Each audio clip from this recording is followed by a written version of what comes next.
Ladies and gentlemen, welcome to Talk Spicy. I'm Coach Gene Clemens. Thank you for joining me wherever you are joining me. Rate the show, comment, agree, disagree, but whatever you do, keep it spicy. 5-star ratings are appreciated. And if you're joining me on the YouTube channel, make sure that you like it. Make sure you subscribe. Make sure you leave a message. We'd love to hear from you. If you're joining us on Facebook, make sure that you like. Make sure that you follow the page. Make sure that you leave a comment. We want to hear from you. Obviously, if you're on Twitter, you've been riding since I started doing these things live. We definitely want to hear from you as well. Happy Thursday to everybody. And we are getting closer to what we all hope will be one of the best weekends in a long time.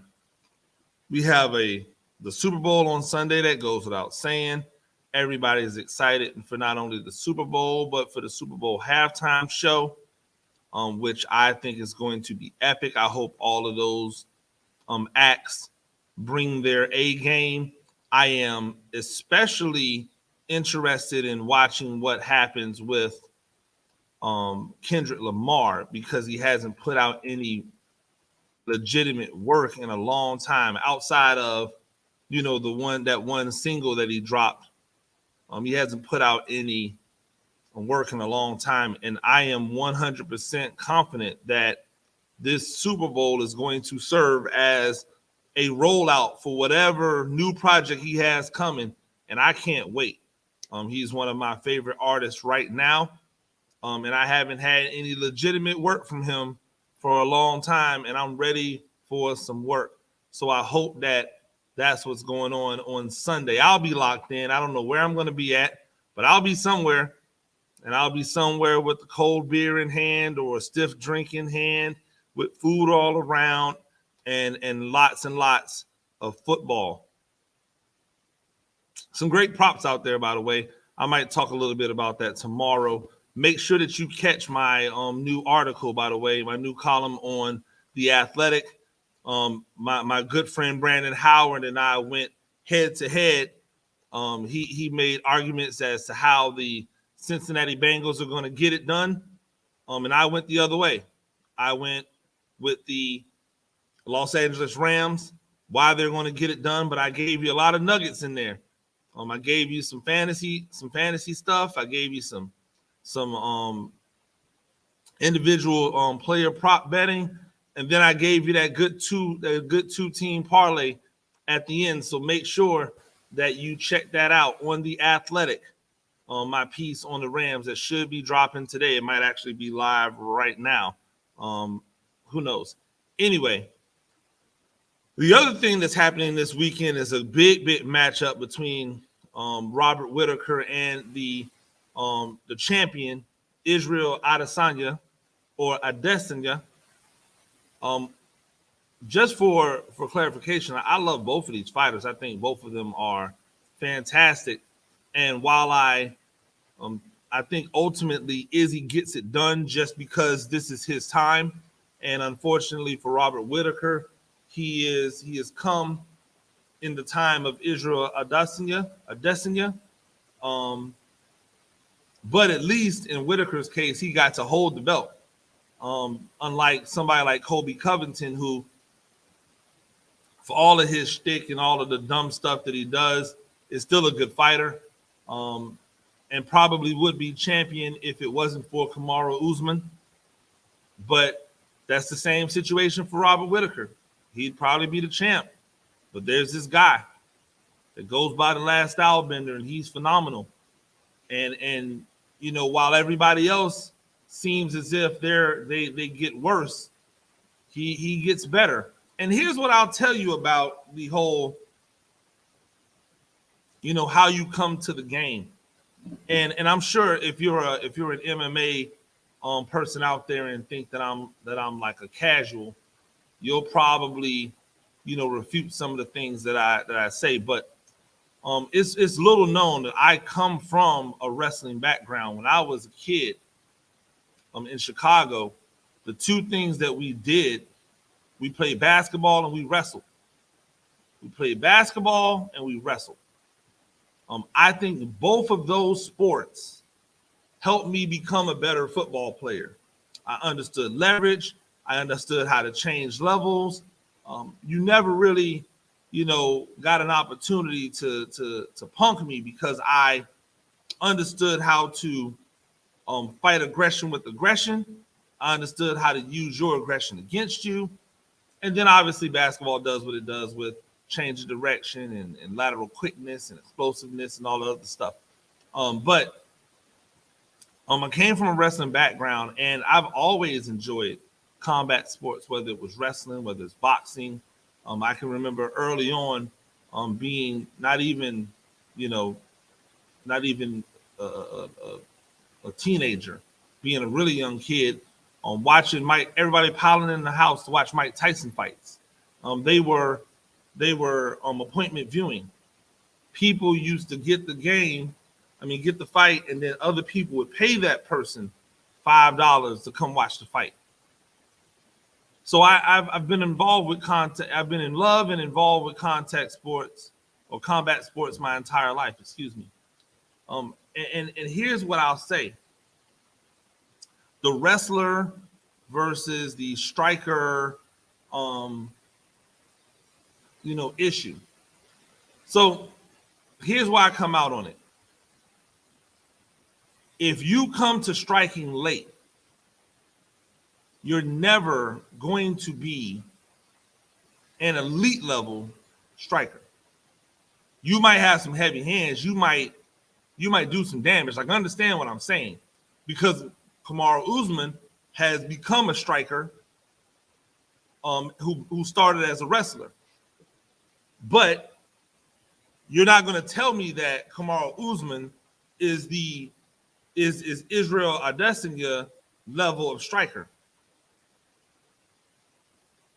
But when you come from striking and you're trying to learn wrestling, or better yet, jiu-jitsu, because in mixed martial arts, it's not just good enough to be able to shoot a blast double.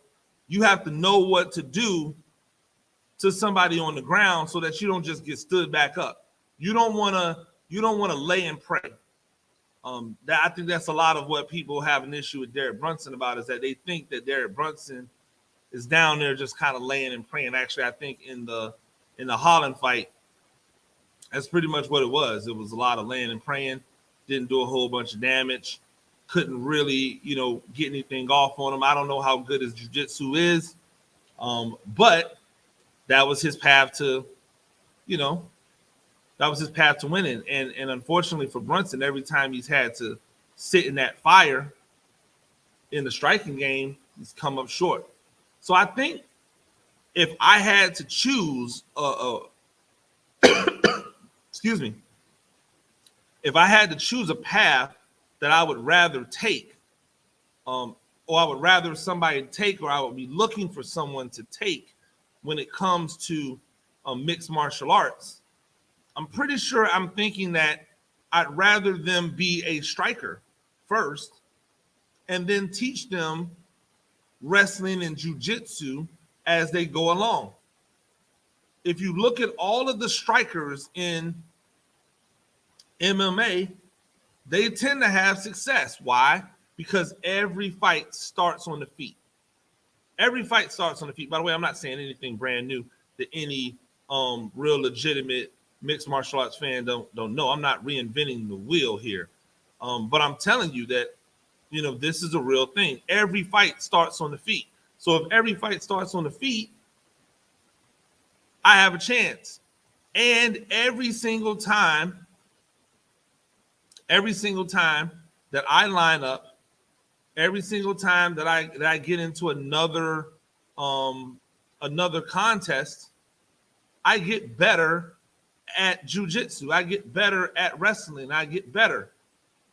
But the level of striking ability that a boxer has, that a kickboxer has, because they normally have a billion fights between amateurs and professionals. Like, they're not fighting 4 and 5 times a year. They're fighting like 10 times in a year.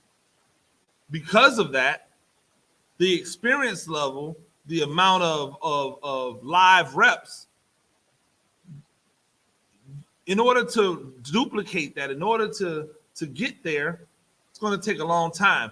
How athletic you are does not equate to you being a technician when it comes to striking. But how athletic you are can 100% speed up your progress as a wrestler.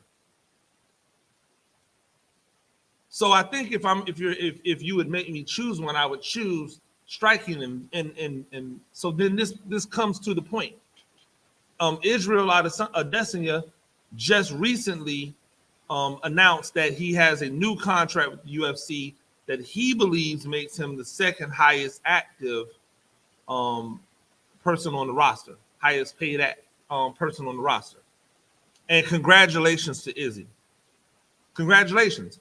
And I like the fact that Adesanya usually likes to stay active. He's talked about wanting to make sure he does at least 3 fights this year. That would be up from the 2 that he did last year. He thought that wasn't enough. I agree. I don't understand why these fighters are out here only fighting like 2 times a year when you know that there's a short shelf life for you. So I think that's the thing. I think when you look at what Adesanya is able to negotiate, and I don't know the numbers, so I don't know what he's asked for and what he got and what it all looks like. But it's really interesting to me that Adesanya was able to ink a new deal, and they haven't come to that same issue with Francis Ngannou. Now, it could be just because Ngannou wants to box. Now, that could be the holdup. But I listen to what he says, and he sounds like a man that's hurt. He sounds like a man that legitimately feels as if he should be praised and or respected and or loved and or promoted better than what he's been praised and loved and promoted as being the heavyweight champion.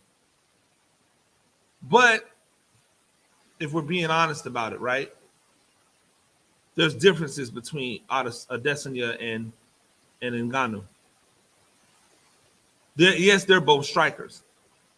Yes, Ngannou has that devastating one punch, put you to sleep power.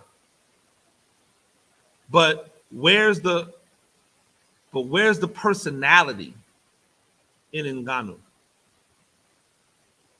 Remember, this is a show, right? This is a show. And so it's not just good enough to be dominant. I know I don't agree with it, but this is the thing. It's not just good enough to be dominant. You have to have something that pulls them in. Kobe Covington was a nobody about to get cut, and then all of a sudden he became this heel. He became this caricature. His abilities stayed the same, but he became a different person. And when that outward character took on a different light, when that changed, all of a sudden everything changed. All of a sudden it was a different response. He became more popular. He became more watchable. He became more valuable to the promotion. The same could be said for Jorge Masvidal, who's always been a good fighter, who's always been a guy that people pay attention to, but wasn't somebody that was necessarily looked at as a star. And then he starts going out there, kind of talking his noise, being that slick guy, going for knockouts. Then he has that one viral knockout, and boom, superstardom. But there's a character that goes with the talent. Conor McGregor speaks for himself. But there's a character and there's a talent. It's the reason why John Jones for being the greatest of all time. Don't at me. He's the greatest. And to me, by the way, he's the greatest. It's not really close for a second. Like, I know y'all are, I love me some Khabib. And I know people are Khabib. But John Jones did it for Khabib did it here. I mean, you could argue GSP, but GSP is a cherry picker. He's a cherry picker. John Jones wiped out a division, then went back and wiped it out again. Then started seeing some young dudes come through and started beating them up. Then got bored. Said, I'm going to go up to heavyweight. So we'll see. But even he doesn't move the needle in the same way that Adesanya does, that Conor McGregor does, because the personality is just not, not even the person. Like even if you think John Jones is a bad person, which I know a lot of people do, even with that, the personality, the caricature, the character that he's decided he's going to try to display in public, right? That guy doesn't resonate with anybody. It's interesting. You might actually believe that if he leaned into the person that people believe that he is as a regular human being, like if he was just that guy out in the open, he actually might be more marketable because everybody loves a villain.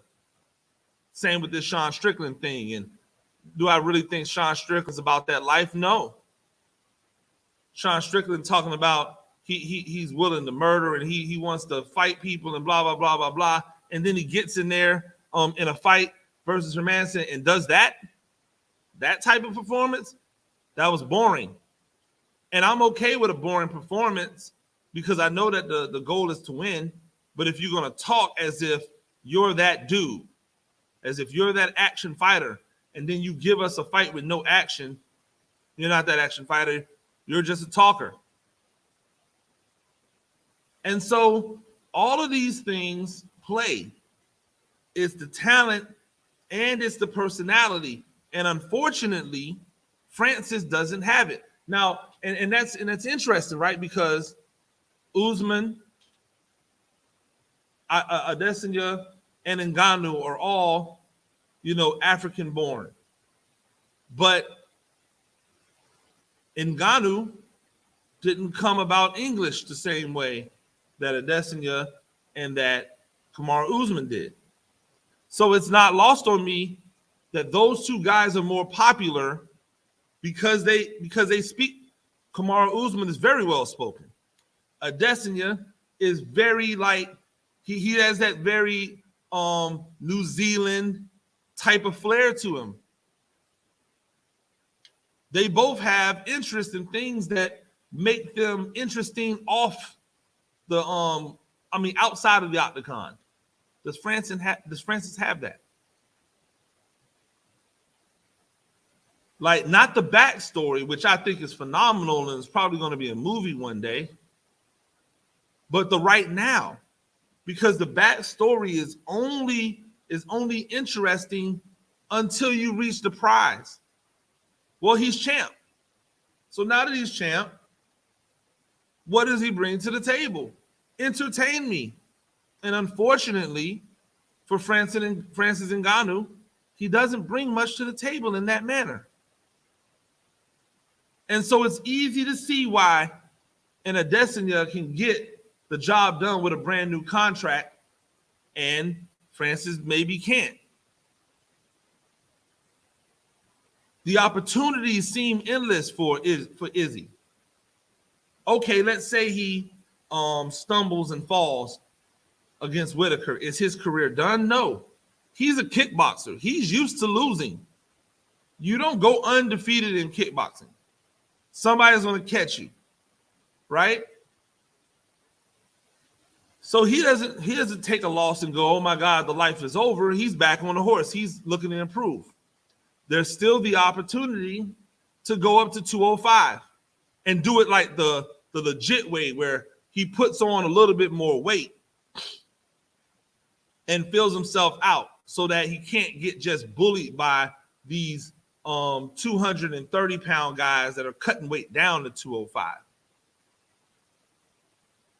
There's still the opportunity to run it back. If Whitaker wins, that automatically locks in a trilogy. We'll see that again.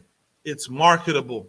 And trust me when I tell you that if Whitaker wins, they will find a way to do a UFC in New Zealand for the trilogy, because it's only right. Australia for Rob. Izzy goes into Australia. Mollywops Rob. Now they're in Houston. If Robert gets it done, they're going to New Zealand. So the opportunity to make money off of is there. I mean, and I think it should be elementary for Ngannou, but I know that when it comes to the fight game, when it comes to combat sports, it's not just about talent, ladies and gentlemen.